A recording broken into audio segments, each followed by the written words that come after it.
by fellow freeloaders, sovereign thinkers. This is LL3's News Podcast. My name is Craig, transmitting from the beautiful, swampy mangroves of South Florida. And today's date, Friday, August 11th, 2017. Yes, it's been raining on and off around South Florida. Looks like there's a tropical wave, squalls of it in the Bahamas. All you folks in the area, please be safe. The sun's out once again. In addition, I'm at CJ's Java Lounge, located at 400 Southwest 1st Avenue, Suite 1, at the New River Yacht Club, along the New River of Fort Lauderdale, on the southwest section of the state, Andrews Avenue Bridge. I was going to say south, good grief, southwest corner of the Andrews Avenue Bridge. So yeah, I'm just relaxed last night. I had to chill after the show. Thank you for listening and sharing the information. And hopefully, you folks can join News Buds, be a community member. You share information and all that to one another. And they're great folks. I love them to death, man, because they've been like really hitting the mainstream news right in the nose. Boom! That's one of them. Well, I'm going to be discussing a few things about ISIS in the Philippines. And, of course, Tyranny, Nuremberg, Mozilla bends over for Jorge Soros, and new Arizona law prohibiting Stingrays came out yesterday. So, this one came from landdestroyer.com or landdestroyer.blogspot.com by Tony Corlelucci. It's entitled Facing Defeat in Syria. ISIS Inexplicably expands globally. That's interesting, like they lose, they go somewhere else. Okay, well, that's what this Mr. Corlelucci or Antonio has to say from the NEO, which is New Eastern Outlook. That's what it stands for. Yeah, I'm a little bit groggy, so bear with me here.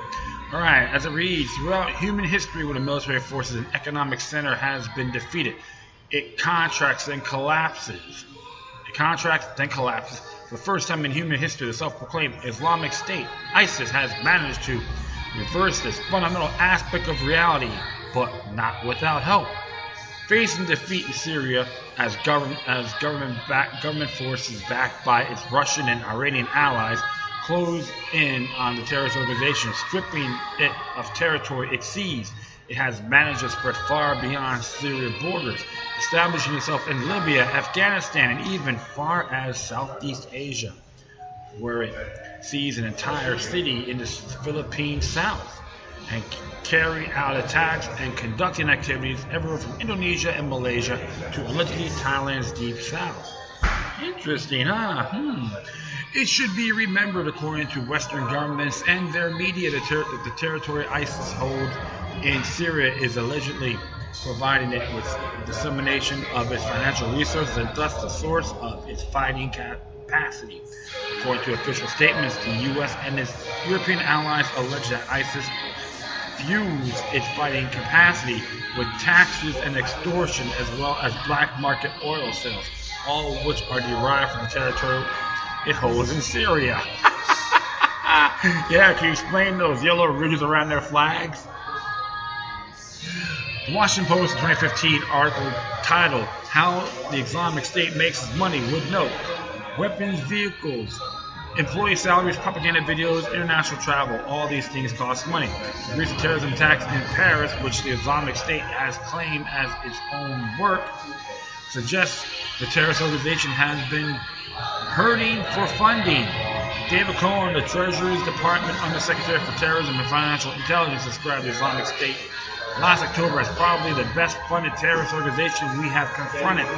Deep pockets that have allowed the group to carry out deadly campaigns in Iraq, Syria, and other countries. To explain where ISIS actually makes its money, the Washington Post claims, unlike many terrorist groups which finance themselves mainly through wealthy donors, the Islamic State has used its control a territory that is roughly the size of the UK, homes to millions of people, to develop diversified revenue channels that make it more resilient to U.S. offensives. Washington Post would also claim its main methods of generating money appear to be the sale of oil and antiquities, as well as taxation and extortion, and the group's financial resources have grown quickly as it has captured more territory and resources. According to estimates by the Rand Corporation, Islamic State total revenue rose from a little less than $1 million per month in the late 2008 and early 2009 to perhaps $1 million to $3 million per day in 2014. With this territory quickly shrinking and the intensity of fighting against what remains of ISIS in Syria and Iraq, expanding is seemingly inexplicable as how ISIS is expanding globally instead of contracting and collapsing. Can we say New World Order 101? But I will continue on. The Washington Post already implausible thesis regarding ISIS finances based on official statements from the Treasury Department and the U.S. corporate funding policy think tanks like Rand appears the only thing contracting and collapsing. ISIS enjoys global reach many nation states lack. Regarding just how expansive ISIS global activities are, U.S. Secretary of State Rex Tillerson himself proclaimed in an August 1st, 2000 statement that I think our next step on a global war to defeat ISIS are to recognize ISIS as a global issue. We are already see elements of ISIS in the Philippines. As you are aware, gaining a foothold. Some of these fighters have gone to the Philippines from Syria and Iraq. We are in conversation with the Philippine government, with Indonesia, with Malaysia, with Singapore, with Australia as partners to recognize this threat, try to get ahead of this threat, and help them with training their own law enforcement capabilities, sharing of intelligence, and provide them with wherewithal to anticipate what may be coming their direction. Tillerson made these remarks after noting ISIS shrinking holdings in both Syria and Iraq. He claimed in regards to Iraq, more than 70% of Iraqi territory that was once held by ISIS has been liberated and recovered. ISIS had been unable to retake any territory that has been liberated, and almost 2 million Iraqis have returned home. And this is really the measure of success, I think, is when conditions are such that people feel like they can return to their homes. Regarding Syria, Tillerson will claim, similarly over in Syria, we're assisting with the liberation of Raqqa, which is moving at a faster pace than we originally anticipated. The steps outlined by Tillerson to combat ISIS cites the strategic fundamentals like identifying ISIS and eliminating the economic and financial source of the organization's fighting capacity, and instead focus on an indefinite justification for global U.S. military operations, particularly across Southeast Asia, at a time when the region is incrementally uprooting American influence and replacing with the Eurasian alliances, networks, as well as military and economic blocs. For ISIS, fueled by resources found only within the boundaries of its meager and shrinking territorial holdings in Syria and Iraq, to be simultaneously fighting for the national army of Syria and Iraq, backed by Iran, Russia, Lebanon, Hezbollah, and allegedly a U.S.-led coalition, including dozens of countries, all while expanding its reach worldwide, including a full-scale military operations in Southeast Asia begs belief. ISIS doing all of this with multi-billion-dollar multinational state sponsorship not only makes much more sense, it is only explanation. ISIS is state-sponsored. Until recently, ISIS territory butted directly against the border of NATO member Turkey. In fact, looking at any map of the Syrian-Iraqi conflict, with ISIS revealed and appear to be a logistical trail leading directly out of Turkey and to a lesser extent Jordan.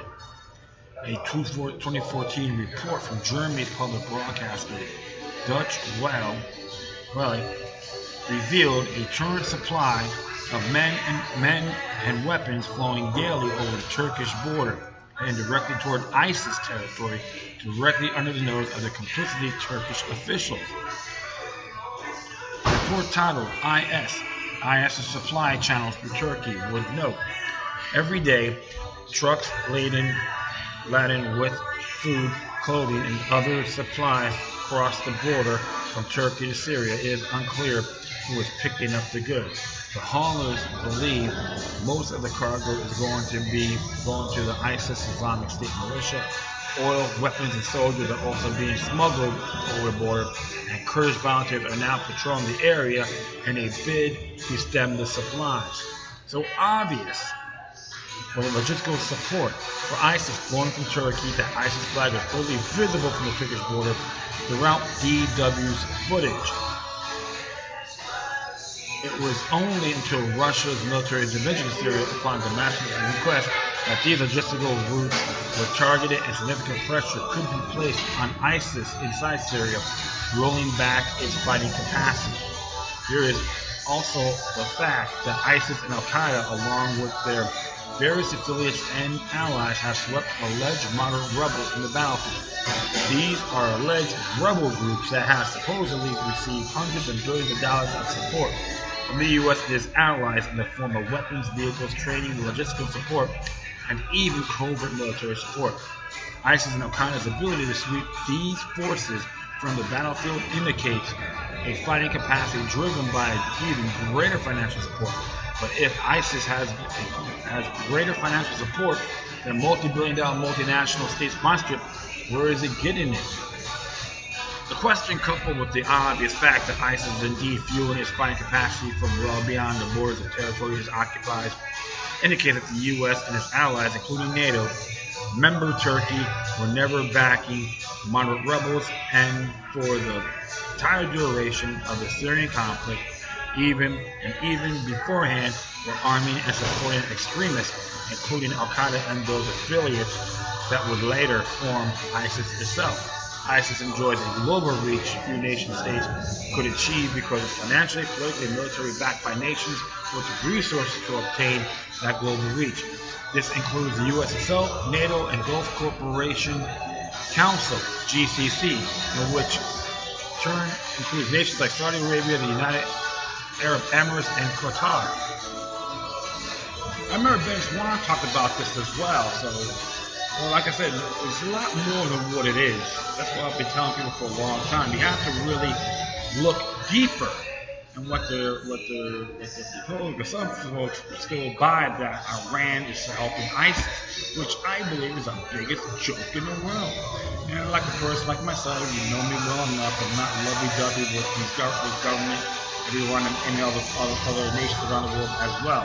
Just to say that out of respect. So we gotta be focused and vigilant and question everything. Okay, ISIS is America's foot in the door in Southeast Asia. U.S. Secretary of State Rex Tillerson's comments regarding ISIS's spread into Southeast Asia implied long-term U.S. involvement in the region, including closer involvement with regional police and even military forces. In the Philippines, where U.S.-Philippines relations were spiraling downward, the sudden appearance of ISIS there and the organization's ability to seize an entire city led directly to justification for not only a continued U.S. military presence in the country, but its expansion. Other nations across Southeast Asia, including Indonesia, Malaysia, and Thailand, have been incrementally pushing U.S. influence out of the region in favor of stronger and more stable ties with each other and with neighboring China. Thailand, for instance, has begun replacing aging U.S. military hardware with weapon systems from Russia, China, and Europe. Thailand has also begun joint military exercises with China, ending America's post-Vietnam War monopoly. Thailand and Indonesia have also begun striking considerable economic and infrastructure deals with China, including immense expansions of their respective national railways. As each nation has taken steps to move the U.S. out of Asia, the U.S. has increased pressure on each respective nation. It has done this through U.S.-funded fronts posing as non-governmental organizations and U.S.-backed opposition movements. It also appears to be doing through through the introduction and expansion of ISIS activities in the region. So you see what's been happening is more of imperialism is being shifted. Imperialism in the United States is like a lot of stuff has been happening, and a lot of relationships have been fluctuating. So he's making a claim here that boom, we just put ISIS in to rattle the cage. So as I will proceed here. It should be remembered that it was the U.S. itself that created Al-Qaeda in the mountains of Afghanistan to fight the Soviets in the 1980s. You can see Zbigniew Brzezinski during his time in 1980. Okay, so I'll continue on here. It was the U.S. Defense Intelligence Agency, DIA, in the leaked 2012 memo has noted the U.S. and its allies sought the creation of a Salafist Islamic principality state in eastern Syria, precisely where the Islamic State currently resides. The purpose of creating this terrorist organization was to isolate the Syrian regime.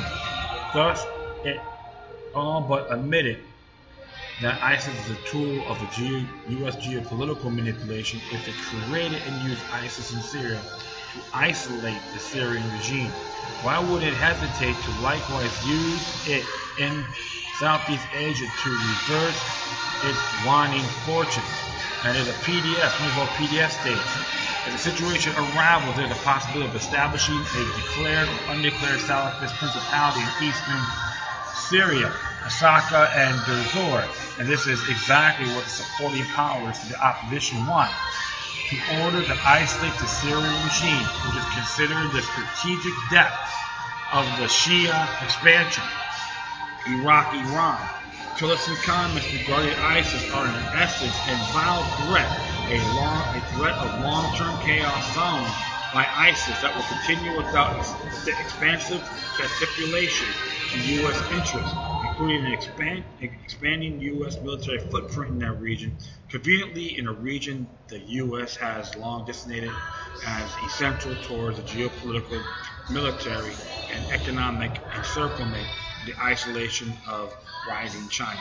However, such a ploy cannot unfold if the nations of Southeast Asia both expose this reality and they align themselves with nations truly invested in the defeat of ISIS, including Russia and China, the ultimate targets for America's geopolitical ambitions and the final destination for America's global terrorist proxies.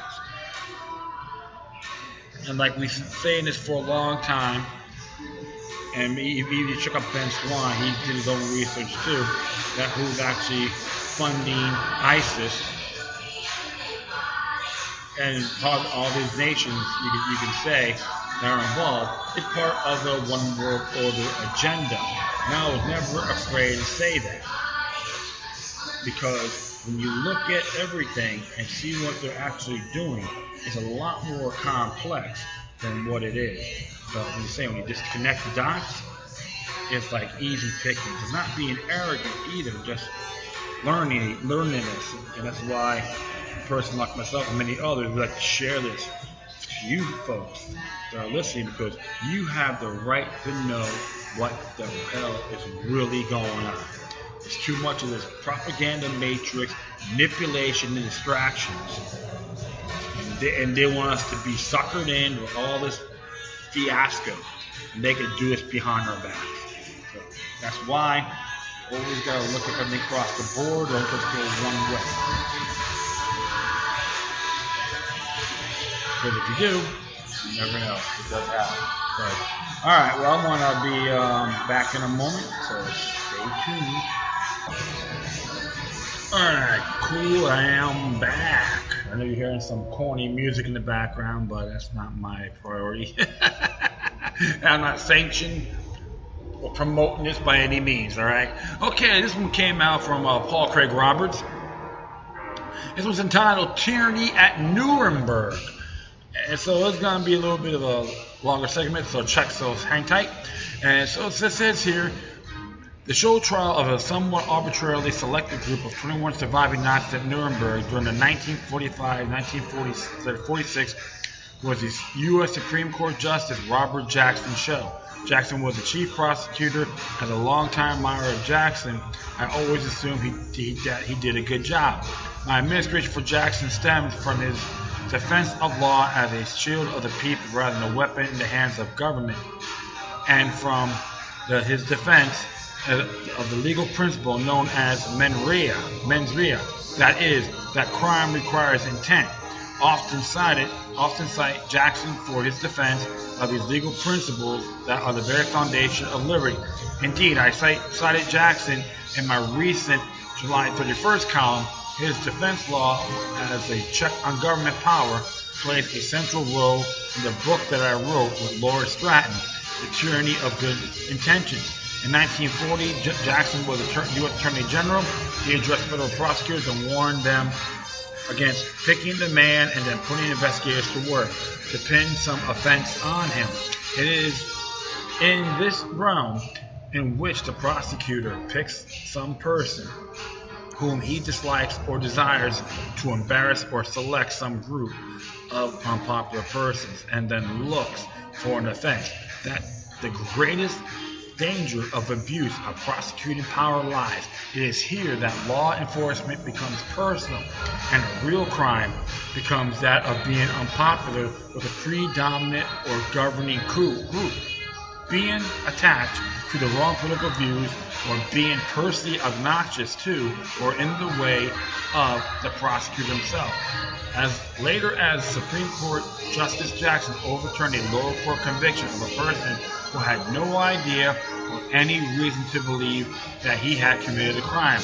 Having just finished reading David Irving's book, Nuremberg, 1996, I am devastated to learn that in this pursuit of another principle at Nuremberg, Jackson violated all of the legal principles for which I have so long admired him. To be clear, at Nuremberg, Jackson was in pursuit of Nazis, but the conviction was means to his end. The establishment of the international legal principle that the initiation of war, the commitment of military aggression was a crime. The problem, of course, was that Nuremberg people were tried on the basis of ex post facto law that did not exist at the time of their actions for which they were convicted. Moreover, the sentence, death by hanging, was decided prior to the trial and prior to the selection of defendants. Moreover, the defendants were chosen and then a case was made against them. Exploratory evidence was withheld. Charges on which defendants were convicted turned out to be untrue. The trials were so loaded in favor of the prosecution that defense was pro forma. Defendants were abused and some were tortured. Defendants were encouraged to give false witness against one another, for which the most part of defendants refused to do, with Albert Speer being the willing one. His reward was a prison sentence rather than death. The defendants' wives and children were arrested and imprisoned. To Jackson's credit, this infuriated him. President Franklin D. Roosevelt, General Eisenhower, and Winston Churchill thought that surviving Nazis should be shot without trial. Roosevelt laughed about liquidating 50,000 German military officers. Eisenhower told Lord Halifax that Nazi leaders should be shot while trying to escape. The common euphemism for murder. Russians spoke of castrating German men and breeding German women to annihilate the German race. U.S. Secretary General Henry Morgenthau wanted to reduce Germany to an agrarian society and send able-bodied Germans to Africa as slaves to work, some a big TVA prospect. Robert Jackson saw in these attentions not only rank criminality among the Allied leadership, but also missed opportunity to create the legal principle that would criminalize war, thus removing the disaster of war from future history. Jackson's end was admirable, but the means requiring bypassing Anglo-American legal principles. Jackson got his chance, perhaps because Joseph Stalin vetoed execution without trial. First, a show trial stopped and said to demonstrate their guilt so we don't have to make martyrs out of Nazis. Whom to select for the list of 21 to 22 men to be charged? Well, whom did the Allies have in custody? Not all of those they desire. They had Reich Marshal Hermann Göring, who headed the Air Force. Whatever the valid charges against Göring, they were not considered to be mitigated by the fact under the Göring, the German Air Force was mainly used against enemy formations on the battleground and not like the U.S. and British Air Forces in situation, terror bombings of civilian cities such as Dresden, Tokyo, Hiroshima, and Nagasaki, or by the fact that in Hitler's final days, Hitler removed Göring from all his positions, expelled him from the party, and ordered his arrest. The Nuremberg trials are paradoxical in that the law Jackson intended to establish applied to every country, not to Germany alone. The ex post facto law under which Germans were sentenced to death and to prison also criminalized the terror bombing of German and Japanese cities by British and U.S. forces. Yet the law was also applied to the Germans in the dock. In his book Apocalypse 1945, The Destruction of Dresden, Irving quotes U.S. General George McDonnell's dissent from the directive to bomb civilian cities such as Dresden. General McDonnell characterized the directive as extermination of population and the razing of cities, war crimes under Nuremberg standard.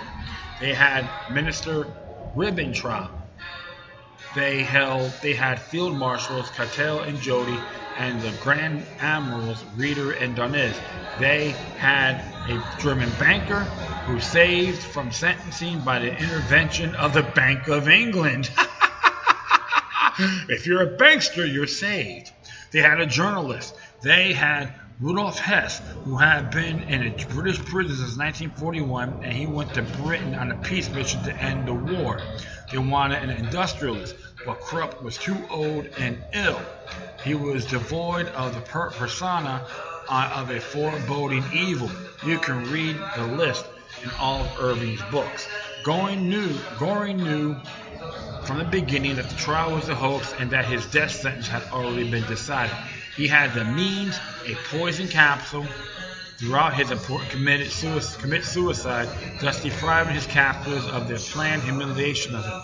Instead, he held the Germans together, and they stood their ground. Possessed of a high IQ, time and again, he made fools of his captors. He made such a fool of Robert Jackson during his trial that the entire court burst out in laughter. Jackson never lived down being bested in the courtroom by Göring, and Göring wasn't through with making his captors looking foolish and incompetent. He, the field marshals and grand marshal, requested that they be given a military execution by firing squad, but the pettiness of the tribunal wanted them hung like dogs. Göring told his captors that he would allow them to shoot him, but not hang him. And a few minutes before, he was to be marched to the gallows before the assembled press and cameras. He took the poison capsule, throwing the execution propaganda show into chaos. To his injury, he added insult, leaving the prison commandant,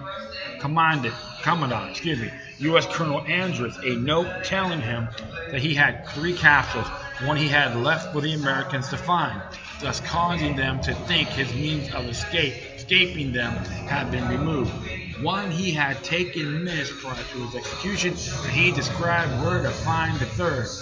He had easily defeated the continuous and thorough inspections inflicted upon him from fear that he would commit suicide and escape their intended propaganda use of his execution. There was a time in Anglo-American law when the improprieties of the Nuremberg trials would have resulted in the cases being thrown out of court and defendants freed, even under the ex post facto law and extra legal terms, which defendants were tried, at least of the condemned, deserve to be clear. It is not clear why Admiral Donis was sentenced to 10 years in prison. The Chief Judge of the Tribunal, Francis Biddle, said, "It is my opinion offensive to our concept of justice to punish a man for doing exactly what one has done himself." The Germans, Bill said, fought a much cleaner war at sea than we did. Jody was a countermanded many Nazi orders, was sentenced to death. Injustice of the sentence was made clear by the German court in 1953, which cleared Jodl of all Nuremberg trials and rehabilitated him posthumously.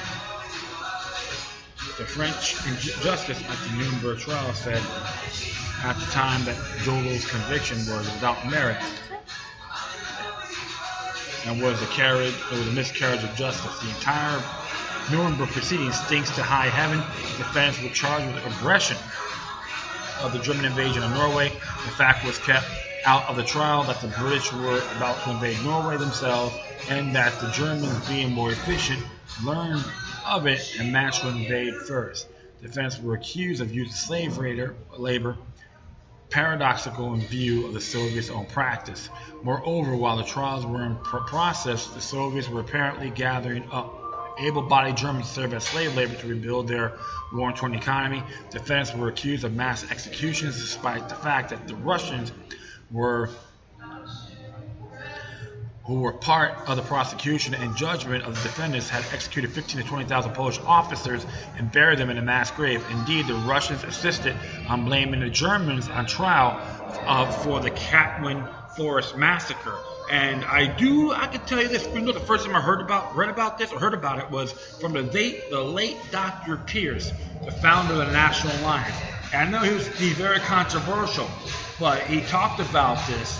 They try to blame the Germans for it. However, I looked it up, and it was proved they tried to get him on it, and they couldn't get him on that massacre. And the one thing you should look at, look for the movie Katyn, Katyn, and it's based on the Katyn Forest massacre. It is really good, and it's very disturbing. Remember, history is written by the victors, okay? So I'm going to continue on here. Defendants were accused of aggression against Poland, and Ribbentrop was not permitted to mention in his defense the Molotov-Ribbentrop Pact that divided Poland and Germany and the Soviet Union, without which Germany could not have attacked Poland. The fact that the Soviets, who were still sitting at Nuremberg in judgment on the Germans, had themselves invaded Poland was kept out of proceedings. Moreover, without the gratuitous British guarantee to Poland, the Polish military dictatorship would likely have agreed to return territory stripped from Germany by the Versailles Treaty, and the invasion would have been avoided. The greatest hypocrisy was charged with the charge of aggression against Germany, when the fact of the matter is that World War II began when the British and French declared war on Germany. Germany conquered France and drove the British from the European continent after the British and the French started the war with a declaration of war against Germany. In Irving's book, of course, politically incorrect. However, he lists the introduction of the voluminous files on which the book is based. Robert Jackson's official papers and oral history, Francis Biddle's private papers and diaries, Colonel Aldrich's papers, Admiral Greeter's prison diary, Rudolf Hess' prison diary, interrogations of prisoners. Excuse me, getting the hiccups here. Interviews with the defense counsel, prosecutors, interrogators, and a letter from the prisoner to their wives. All of this are more Irving has made available on microfilm for researchers. He compared magnetic tape copies of the original wire recordings of the trial and with the mimeographed and published transcripts to ensure that spoken and published words were the same. What Irving does in his book is to report the story that the documents tell. This story differs from the patriotic propaganda written by court historians with which we were all imbued. The question arises, is Irving pro-truth or pro-Nazi? The National Socialist government of Germany is the most demonized government in history. Any lessening of the demonization is unacceptable, so Irving is vulnerable to demonization by those determined to protect their cherished beliefs.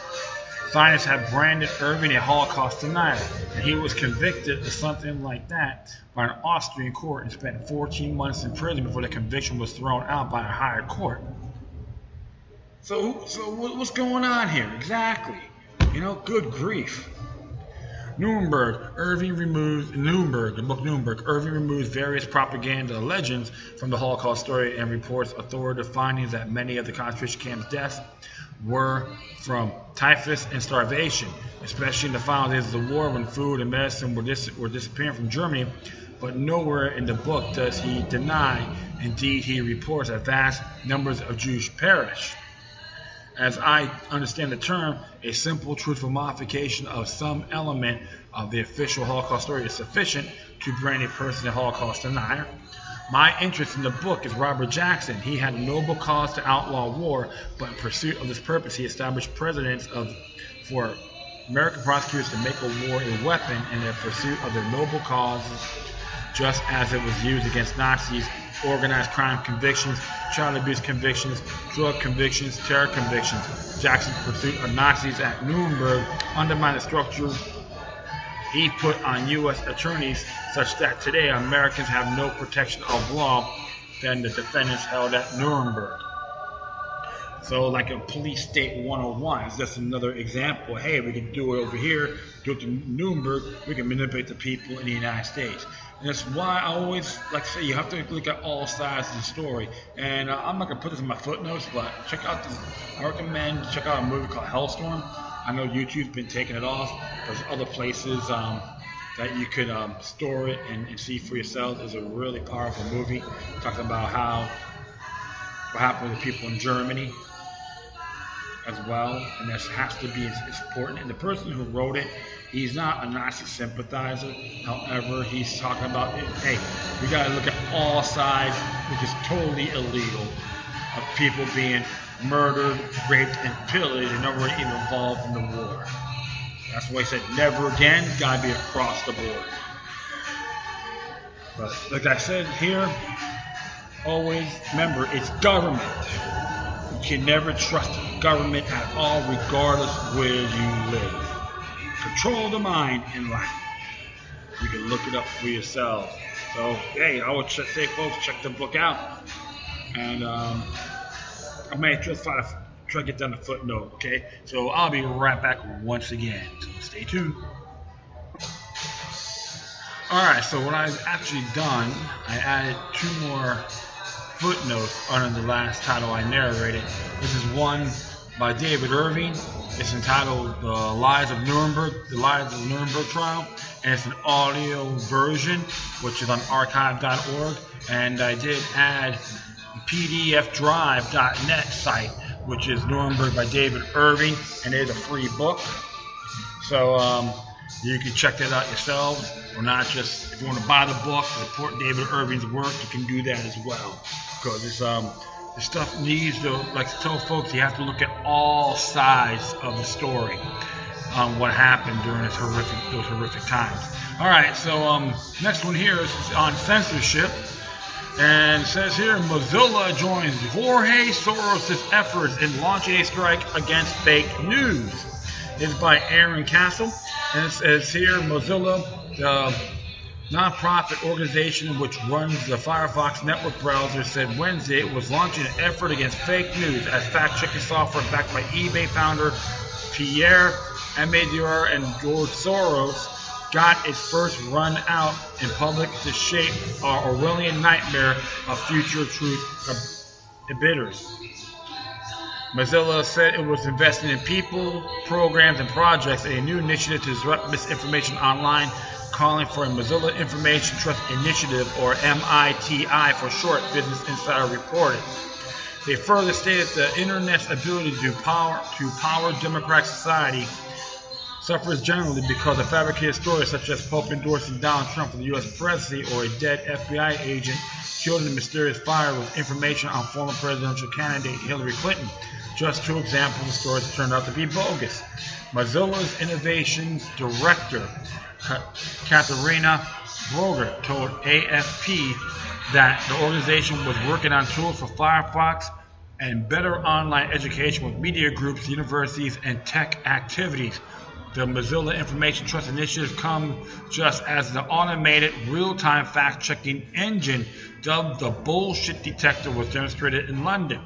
The group that created the fact-checking engine, Full Pack Foundation, is backed by a meteor and our favorite billionaire tycoon, Soros. The organization stated its software is capable of spotting lies in real time and use to fact-check a live debate at the House of Commons.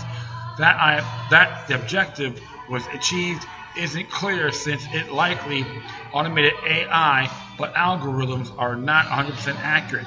As the proponents of propaganda and misinformation become more sophisticated in their use of technology, it is important that the fact-checkers do not fall behind in our fight against it, Full Fact said. This is an important investment in the future of fact-checking, Stephen King of the Audemars Network told The Guardian. You can only look at the number of initiatives that have risen up to address this challenge, either by tech companies or other organizations, to see how worrying this phenomenon is to many, Broker added. I worry about those who want to act as fact-checkers, blatantly ignoring propaganda and fake news by the mainstream media, while targeting alternative media and dictating what is and isn't important for public consumption.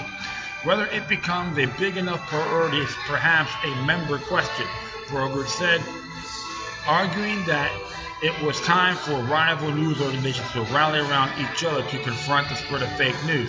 Then you have Wikipedia founder Jimmy Wales plan to launch a crowdfunded news service called Wikitribune to help combat fake news. So you have all these people, some of whom will have once advocated for free and open internet, now advocating for controlling the flow of information under the moniker of fake news.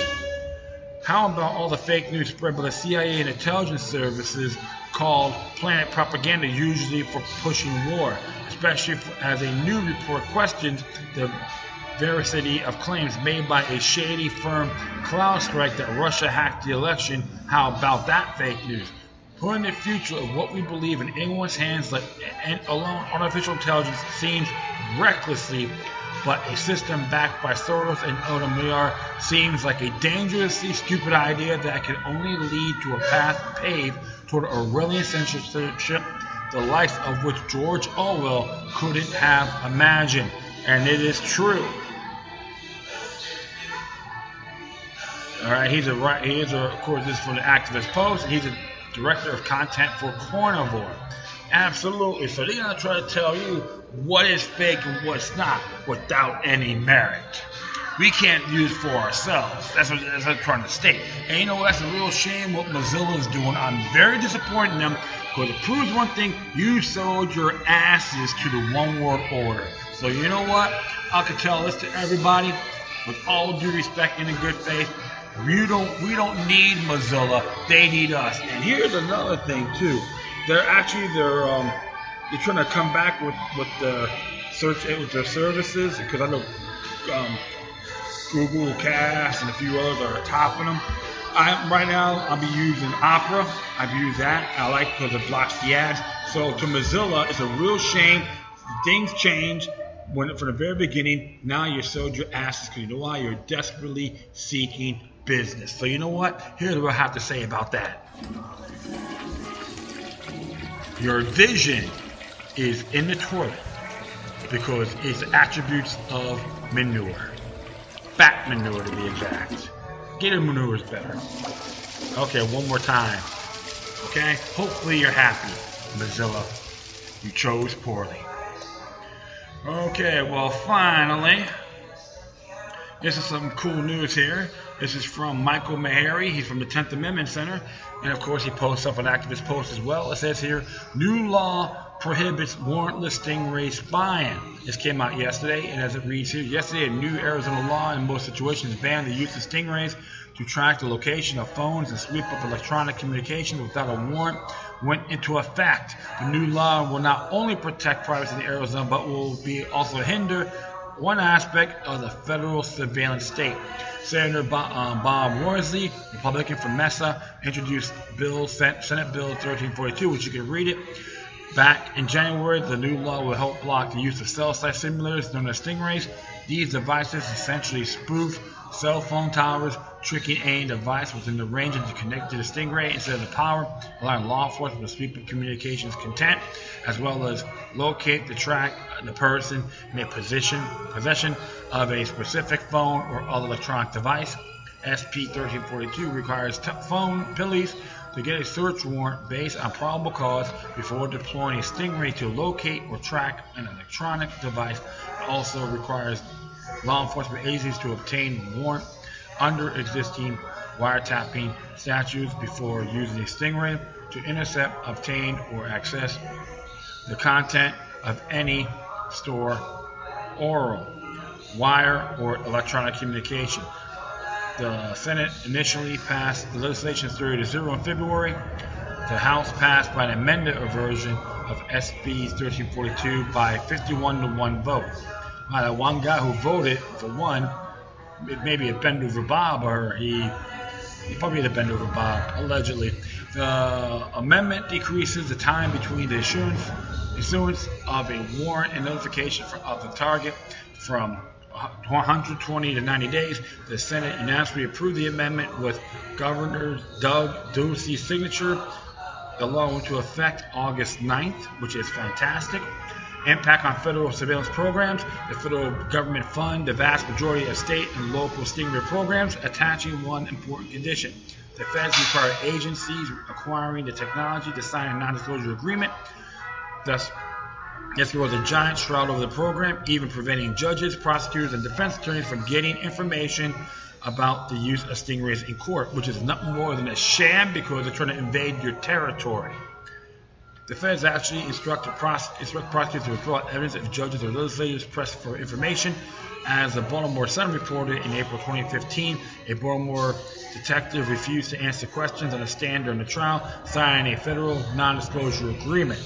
Trespassing on states. You know what? You chumps should just get the hell out of Baltimore or Maryland, you parasite. Defense attorney Joshua Inslee asked Cabrera about the agreement. This document instructed to hold evidence from the state's attorneys and circuit court. Even upon court orders to produce, he asked, yes, Cabrera said. Yep, another bend over Bob. As privacysos.org put it, the FBI will rather police officers and prosecutors let criminals go than face possible scenario where a defendant brings a Fourth Amendment challenge to a warrantless Stingray spying. The feds sell the technology in the same of anti-terrorism efforts with non-disclosure agreements in place. Most police departments refuse to release any information on the use of the Stingrays, but information obtained from the Tacoma Police Department revealed that it uses the technology primarily for routine criminal investigations. Some privacy advocates argue that Stingray use can never happen within the parameters of the Fourth Amendment because the technology necessarily connects to every electronic device within range, not just the one held by the target, and the information collected by the device undoubtedly ends up in federal databases. The feds can share and tap into vast amounts of information gathered at the state and local level through a system known as Information Sharing Environment, or ISE. In other words, Stingrays create for the potential for the federal government to track the movement of millions of Americans with no warrant, no probable cause, and without the people even knowing it. According to its website, the ISE provides analysts, operators, and investigators with information indeed to enhance national security. These analysts, operators, and investigators have mission needs to collaborate and share information with each other and with private sector partners and our foreign allies. In other words, ISE serves as a conduit for the sharing of information gathered without a warrant. The federal government encourages and funds Stingrays at the state and local level across the U.S., thereby undoubtedly gaining access to a massive data pool on Americans without having to expend the resources to collect the information itself. By placing restrictions on Stingray use, state and local governments limit the data available that the feds can access. In a nutshell, without state and local cooperation, the feds have a much more difficult time gathering information. Passage of SB 1342 represents a major blow to the surveillance state and a win for privacy. And I have to agree with that completely. Great job within the Grand Canyon state. That's why, folks, sometimes they be critical of some of these states on what they do, but other things you can give them credit. So this is why you gotta always see things in a bigger picture. Every state within this country should shut the Stingray spying program down, and you should get those disclosure agreements, wipe your butt on it, and send it back to those sons of bitches in the feds. I hate using that kind of language at times, but that's the only way these idiots comprehend. And it's a shame, because it's time to be talking about gentlemen, they want to think they talk to you like a parasite. So you know what? Good for Arizona, and good for the Fourth Amendment, and for natural law. All right, my friends, that's it. I'd like to thank everyone for listening to us. Feel free to download and share throughout your social media networks. If you have any questions, comments, or you want to send me something that's interesting, whatever you do, please address your correspondence with the Corner. You can hit me on Facebook, Twitter, Google+, Spreaker, iHeartRadio, Tumblr, YouTube, Streams Network, Steam.life, Minds.com, FutureNet.club, or Patreon.com/LokiLuck3 with 3 eyes altogether. That's LokiLuck, 3 eyes altogether. Furthermore, you can email me at LokiLuck3@gmail.com, or if you encrypted plans, LokiLuck03@protonmail.com.